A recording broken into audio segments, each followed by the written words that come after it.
pagar Hospital Sergio Bernales 2015. A ver, ¿qué le parece el título? ¿Qué buscamos en el título? ¿Qué tiene que haber en el título? Lo que va a desarrollar dentro de los objetivos, lo que va a ser el objetivo principal y los específicos dentro del... Bueno, objetivo, ¿cuál sería el objetivo? Así viendo el título nomás. ¿Cuál sería el objetivo objetivo? físico fetal modificado versus el score APLA. Están comparando, no versus, sino y.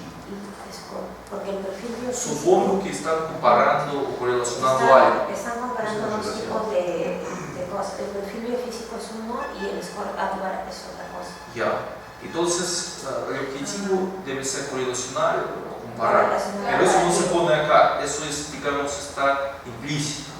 Lo que están acá son variables. Supongo que son variables. Yo todavía no he visto, es la primera vez que estoy viendo, ahora vamos a revisar. Pero supongo que son variables. Es que el perfil biofísico es antes del nacimiento y el APGAR es al nacimiento. Claro, una correlación entre eso, ¿cierto?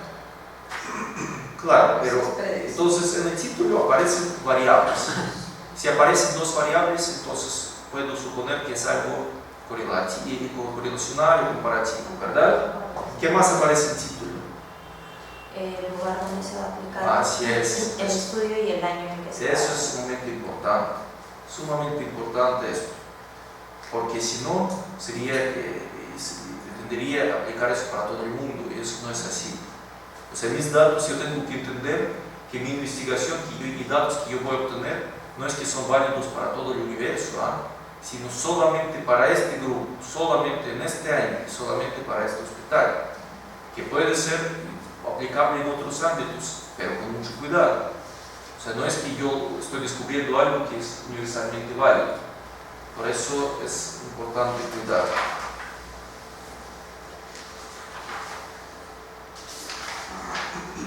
Como pueden observar la forma como han hecho este índice, ¿verdad? Y también aparte van índices, lo que son tablas y figuras, aparte.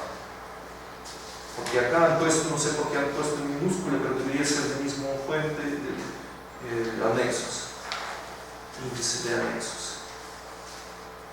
A veces tablas son los mismos que son anexos. A ver, hablando otra vez del título, generalmente la sugerencia es que no superen más de 15 palabras, pero es también, no es que relativo, sino depende del contexto, porque si es Hospital Nacional, Edgardo, Goliath, Martins, ahí ya sepamos todo. ¿Sí? Entonces, también yo siempre he sido de idea que ese tipo de como hospital, como eso, hay que poner abreviación, pero como que no se acepta mucho en títulos, abreviaciones. Por ejemplo, no sé, dependiendo de la institución, pero no, de repente no me, porque acá han puesto Sergio E. Bernales, o sea, como que tratando de disminuir, pero es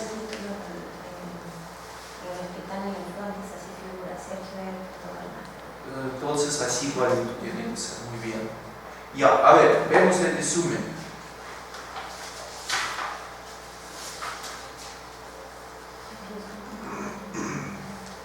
¿Qué podemos decir del resumen? Guarda una correlación, empieza por objetivo general, material, todo tiene orden al momento de presentarse. Sus apartados. Ya, eso se llama resumen estructurado. Sí, pero si nosotros vemos los artículos científicos, ahí el resumen viene no estructurado, un solo párrafo, sin poner las palabras objetivo, material y método de frente.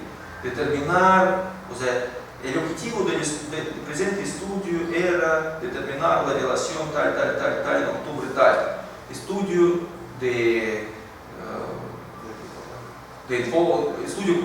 no pongo el enfoque tipo para no gastar palabras, sino el estudio cuantitativo, prospectivo de asociación. Bueno, entonces lo hago, o sea, lo que tiene que ponerse población nuestra y el método. Y entre resultados se ha encontrado tanto que permite concluir tanto. Ahora, algunos artículos o revistas en sus artículos no permiten que pongan discusión y conclusión, solamente resultados, porque es algo que realmente es objetivo, se supone, porque conclusión, discusión es algo que yo puedo interpretar como me dé la gana. Generalmente resúmenes no más de 250 palabras, y eso es fácil, ustedes saben que el corte es fácil de calcular. Entonces, acá creo que está superado, pero sí se puede redactar sacando algunas cosas. En palabras clave, ¿cuántas palabras clave tenemos que poner? No más de 5, pero como palabra clave se considera el concepto. Por ejemplo, perfil biofísico vital modificado sería una palabra clave. Score Apgar, otra palabra clave. Test no estresante, tercera palabra clave. Ahora, esas palabras clave tratan de que no sea más de 2, o sea, cada palabra clave no sea más de 2 palabras, porque acá de 4 o de 5 es también, dependiendo también del estudio, pero eso hay que tratar de evitar.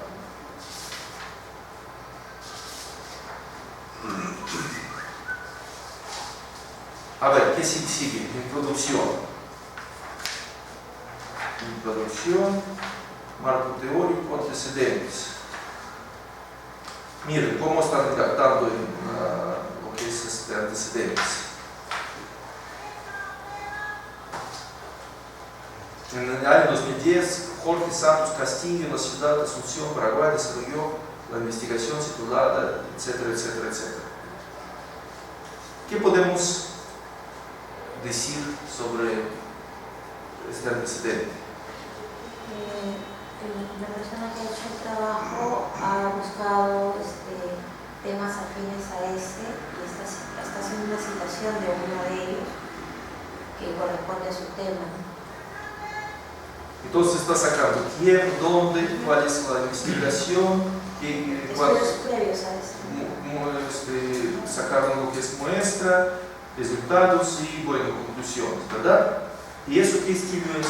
Es el estilo Vancouver. ¿Por qué es Vancouver? Porque ahí tiene un superíndice que está relacionado con esto, ¿verdad? Con esta cita. Pero ahí hay que cuidar también, ojo, no solamente es el estilo, es como yo lo presento referencias bibliográficas al final, o sea, la forma donde pongo el año, donde le pongo este nombre, cómo lo pongo.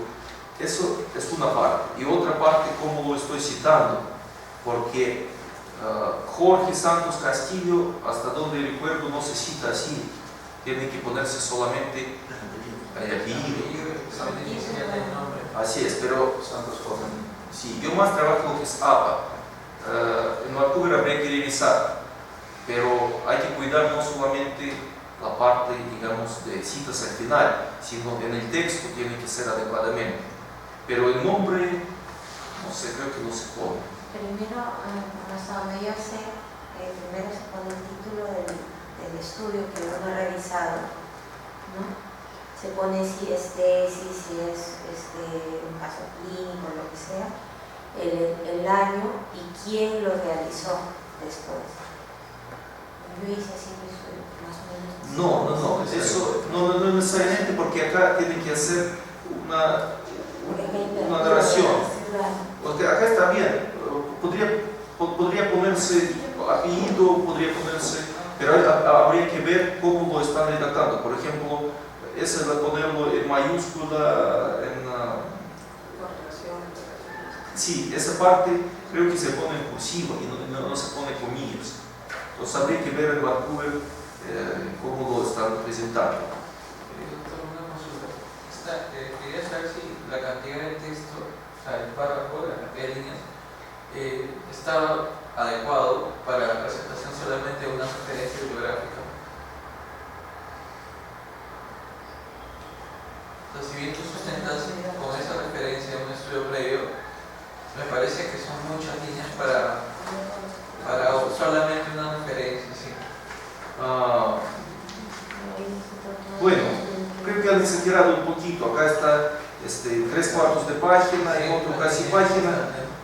Pienso que pero eso depende de estudio, de información, porque la forma es lo que tenemos que presentar, pero tampoco podemos poner límites de forma de tal manera que se acorta el sentido del estudio.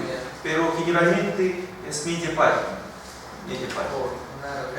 Por una referencia, porque también no tiene que ser preciso, tiene que ser breve. Salvo que es un estudio que tiene unas conclusiones sumamente interesantes o algo totalmente diferente. Ahora, en antecedentes no solamente se pone lo que se correlaciona con mi estudio. Lo ideal que uno encuentra tanto pro y contra, siempre hay algo que, por ejemplo, en educación siempre hay algo que un estudio dice que esa técnica ayuda, otro dice que no ayuda. Entonces no es que yo tengo que sacar solamente antecedentes que cuadran, que presentan, sino de todo tipo, porque eso enriquece. O sea, yo no tengo que ser, sobre todo en maestría, si fuéramos científicos que uno defiende su teoría, qué sé yo, y puede de alguna manera tener el sesgo en un poco de información, pero a nosotros nos da igual qué resultado va a salir, por tal que salga y lo podamos sustentar, ¿verdad? Por ejemplo, en su caso es de tuberculosis, ¿verdad? ¿Acaso le importa si va a haber relación entre esta fístula con algún riesgo o algún factor? No le importa. A lo que a usted le importa determinar sí o no. Determinar sí o no. Entonces, cuando usted pone sus antecedentes, pone que en tal hospital han determinado esta fístula con tal factor, en otro con otro factor, en otro que no determinado. Entonces, todo eso porque no pretendemos cuadrar una teoría, sino simplemente, fríamente, objetivamente, investigar lo que hay. Y eso es mejor, porque a veces uno como que empieza a leer y se familiariza con una idea y trata de, en su investigación, demostrar esa idea, pero no es necesario para nosotros. Nosotros tenemos que hacer una buena tesis, con buena metodología y punto. Que sea algo novedoso, sea algo original. Que eso cambie el mundo y la medicina, bien difícil. Y es más, si eso pasa, esa tesis no se va a meter con esa tesis. Por eso tampoco hay que, todo lo que guardamos, hay que dejarlo para después, para premio Nobel. Pero por el momento solamente es para probar la tesis. Entonces, sí podríamos acortar un poquito lo que son.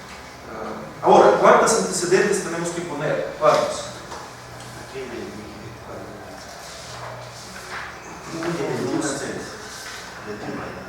21 antecedentes. Pero todos son internacionales o qué? Hay nacionales.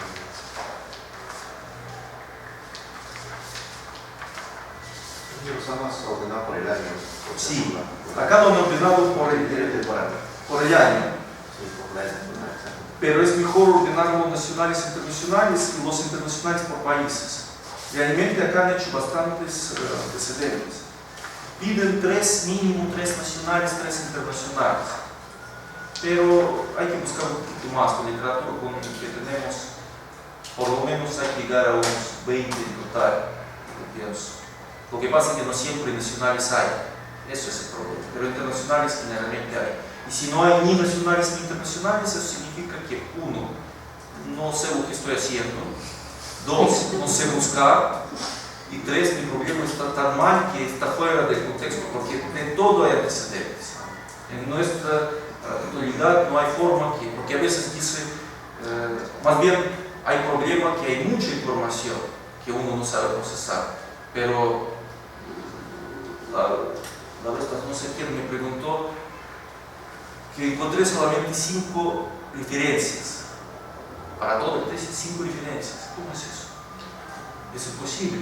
Si uno pone solamente sobre ese tema, va a salir miles de artículos. Claro, no todos son pertinentes, no todos son adecuados, hay que separar. Pero por lo menos, ¿cuántas referencias de toda tesis nos piden?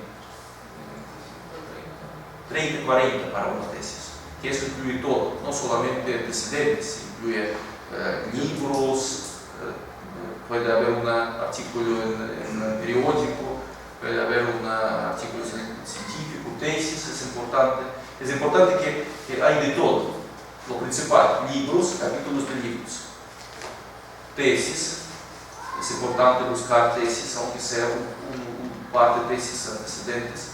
La mayoría, claro, va a ser son artículos científicos y de repente una exposición en el Congreso, una comunicación en el Congreso.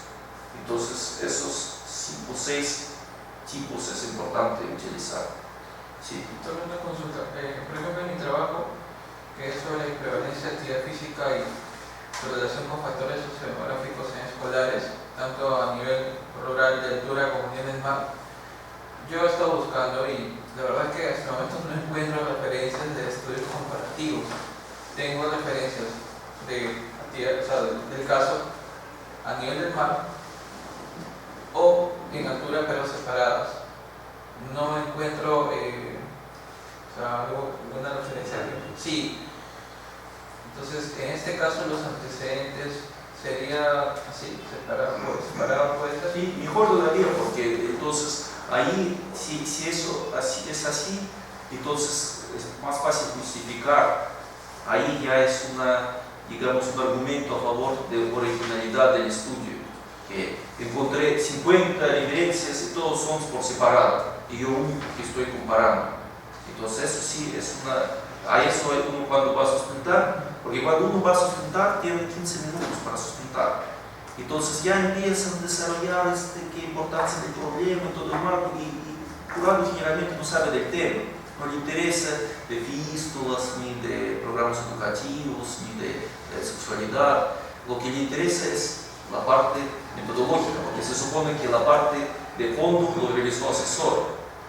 Entonces no es necesario contar cómo se desarrolló a lo largo del tiempo esa problemática, sino simplemente justificación, decir, tengo tantos estudios y el mismo le aporta esto.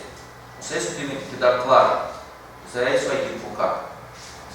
Entonces, eso es lo que las sugerencias, digamos, para sustentación. Otra consulta era, por ejemplo, en mi caso, en algunos estudios que yo he encontrado tienen como herramienta de estudios otra herramienta de la que voy a usar. Ya. ¿También sería posible colocarlo en la parte de antecedentes o no? Debería. Tanto en parte de antecedentes como la misma.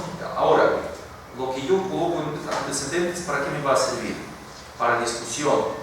Porque mis resultados, yo después, no es que yo lo coloco en antecedentes y me olvido de esto, no.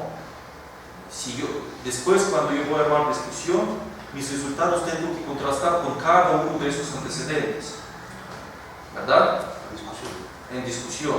Por ejemplo, yo recibí un resultado, entonces, fulano en Venezuela dijo que no es así, pero él utilizó otro instrumento, utilizó una muestra más pequeña que yo.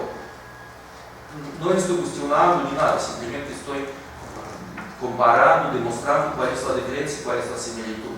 No es que el estudio de él es peor o mejor, simplemente es, o sea, no tenemos que, digamos, tenemos que evitar unas, como se dice, juicios de valor. Juicios de valor no podemos utilizar. Solamente podemos decir, ya, muestra tanto, instrumento de tanto, pero en nuestro caso es esto, los resultados son diferentes, que contrastan con resultados de fulano, ya, punto. No es que lo voy a criticar y de alguna manera evitar ese tipo de que puede generar un disgusto, digamos, porque nada es perfecto, pero la idea no es ver la parte, digamos, valorativa, sino netamente científica. Entonces, mientras más, digamos, más heterogéneos sean antecedentes es mejor, porque va a haber después material para discusión. Lo que vale más es la discusión, cómo uno sumerge sus resultados en el contexto del problema, problemática que existe. Entonces, ahora, las mismas referencias que yo utilizo para antecedentes, esas mismas referencias yo puedo tocar, no repetir, sino tocar el marco teórico. El marco teórico, porque generalmente referencia Referencia es un resumen, pero por ahí puede haber alguna idea interesante que él sacó como conclusión. Eso no va en antecedentes, sino va a discutir, va plasmándose como parte de teoría, de marco teórico. Entonces, porque a veces se piensa que antecedentes es unas fuentes y marco teórico son otros, que deben ser otros. Pueden estar uno relacionado con otro. Ya, entonces lo que han hecho es ver. Entonces, por lo menos lo bueno de acá es que es parejo. O sea, el mismo formato, o sea, es digamos, adecuado a un solo estándar. Porque a veces lo ponen de diferente letra, de diferente, lo ponen subrayado, no lo subrayan, ponen, digamos, la forma de presentación varía, y eso hay que evitar, tiene que ser homogénea la forma de presentación. A ver, abrimos lo que es bases teóricas.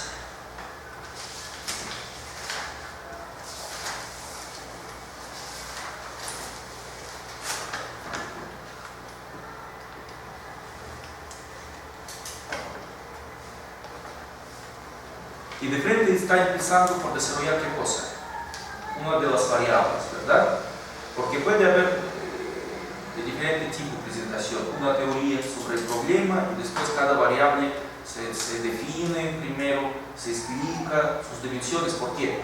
Cuando yo voy a estar operativizando en mi matriz, ¿de dónde voy a sacar esas dimensiones? Esas dimensiones tienen que tener coherencia con marco teórico. ¿Por qué? Si yo, por ejemplo, digo, ya, a ver, características hemodinámicas, uno sabe qué cosas son características hemodinámicas. Entonces ahí se explica que son presión arterial, la frecuencia cardíaca, etcétera, etcétera.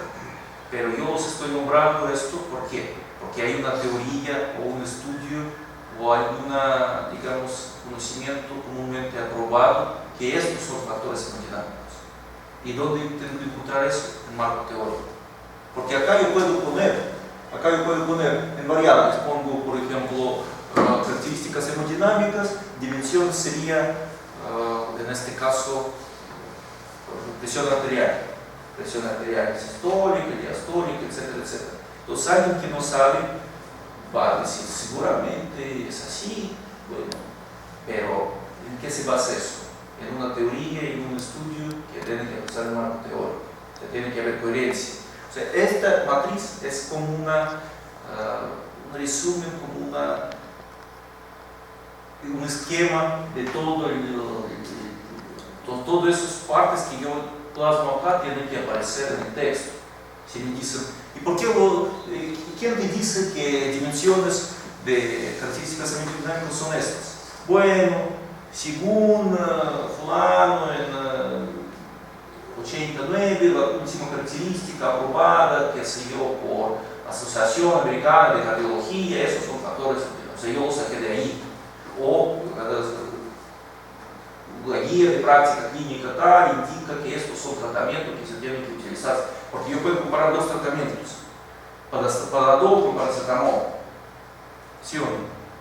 Y voy a decir ya, yo comparé dos tratamientos y veo que el efecto de Panadol es mejor que el efecto de paracetamol. Entonces la pregunta viene, y no es que yo lo apliqué, saqué las historias clínicas nomás y vi que 10 niños en emergencia recibieron Panadol, otros 10 paracetamol, entonces unos en 1 hora salieron de alta y otros en 2 horas.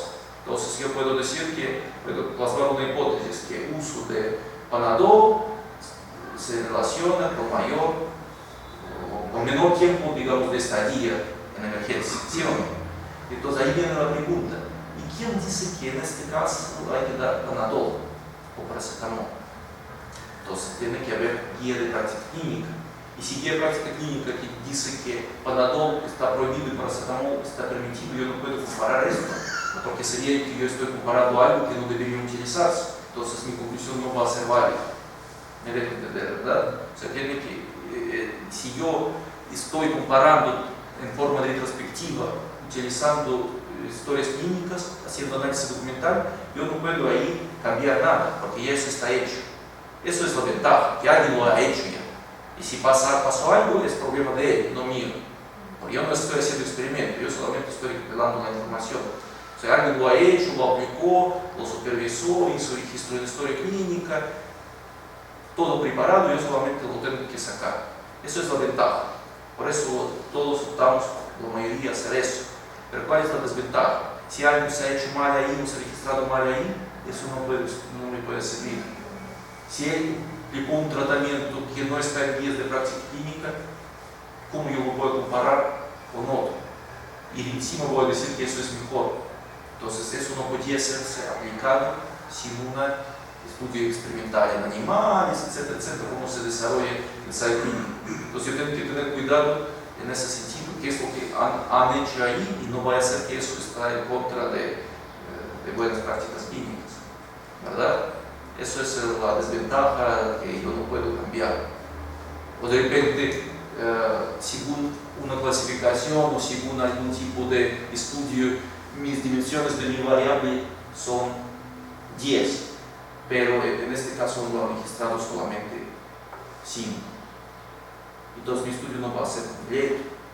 Yo lo puedo hacer, pero tengo que poner claramente limitaciones, que a pesar que la Sociedad Peruana de Medicina Interna sugiere que se evalúe esto, en historias clínicas que he revisado hay solamente registro de esto. Entonces eso puede ser una limitación, digamos, del estudio, que mi estudio no va a aplicar, no importa, pero yo tengo que decir cuáles son ventajas y desventajas de mi estudio, porque no voy a hacer que después alguien dice, sí, pero no lo han hecho según la clasificación vigente, por eso no vale, porque eso también puede suceder.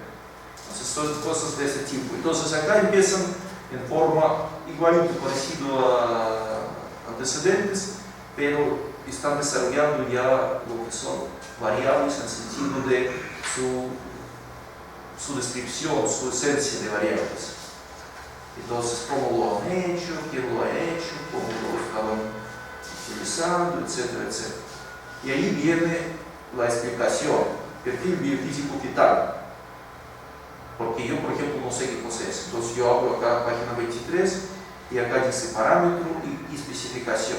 Esos parámetros, ¿a dónde van a después pasar? A dimensiones, ¿verdad? Porque esos parámetros que vemos en la página 23 deberían ir en dimensiones.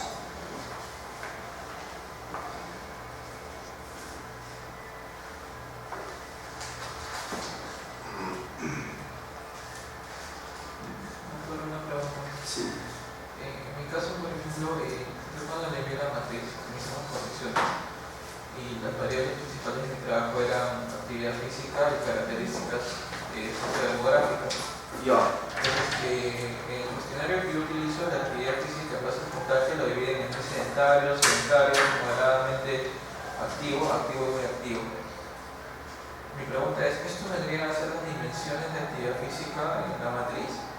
No. A ver otra vez. ¿Cuál es la...? Lo que pasa es que mi variable principal es actividad física. ¿No tiene matriz acá por impreso? No tengo que presentar acá en la computadora. Ya. A ver, otra vez para que todos escuchen, porque es un buen ejemplo. ¿Cuál es la variable? Mi variable es actividad física. Actividad física. Y la otra es características sociodemográficas. Así es. O sea, están correlacionando dos variables, actividad física y características sociodemográficas. Hablemos de una sola, que es actividad física. Actividad física tiene diferentes dimensiones. ¿Cuáles son? En este caso, la actividad física, como digo, no es que yo la haya separado por dimensiones, porque el cuestionario solamente te mide actividad física y le mide muy sedentario, activo, muy activo. Ya, pero entonces eso sería estilo. ¿Qué sería eso? Estilo de actividad física. Ese es el valor final del cuestionario que yo tengo yo, ¿no? O sea, no se separa si es caminata, si es... o sea, incluye, por ejemplo, actividades de juego, de gimnasia, de danza. Sin embargo, en el cuestionario no los divide, solamente lo indica así. Ya, ok. Si fuera por separado, podríamos separar, por ejemplo, juegos, danzas, qué sé yo, caminatas, Eso podría ser dimensiones de actividad física.